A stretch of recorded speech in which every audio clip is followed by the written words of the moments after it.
آپ اگر جلیبی کا شوق رکھتے ہیں اور آپ جلال پور بھٹیاں بھی آتے ہیں تو آپ نے اس بھائی کی جلیبی نہیں کھائی تو سمجھیں آپ نے اپنا شوق پورا ہی نہیں کیا۔ آپ جب بھی جلال پور بھٹیاں آئیں، موبائل مارکیٹ میں جیسے ہی آپ انٹر ہوں گے، یہ رائٹ سائڈ پہ یہ بھائی جلیبیاں بناتے ہیں۔ اس بھائی کی جلیبیاں نہایت ہی خستہ اور کرکریاں ہوتی ہیں۔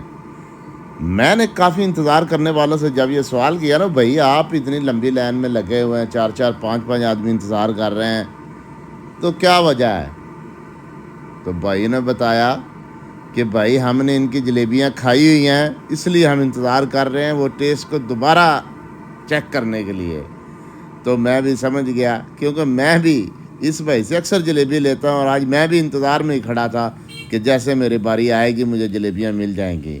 تو آپ جب بھی جلال پر آئیں، بھائی کے پاس رکیں، اگر آپ جلیبی کھانے کا شوق رکھتے ہیں تو بھائی سے جلیبیاں لیں، بڑی زبردست اور کرکری جلیبیاں ہوتی ہیں ان کی۔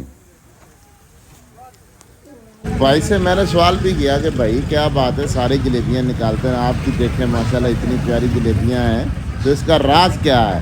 تو ان کا کہنا تھا کہ میرے والد صاحب اس پہ کافی محنت کرتے ہیں، اور ہم تمام تر سامان جو ہے وہ اچھا اور معیاری استعمال کرتے ہیں۔ تو واقعی یہ بات ان کی بالکل ٹھیک ہے۔ مجھے تو بہت مزہ آتا ہے جب بھی یہ میں خوبصورت اور مزیدار جلیبیاں کھاتا ہوں۔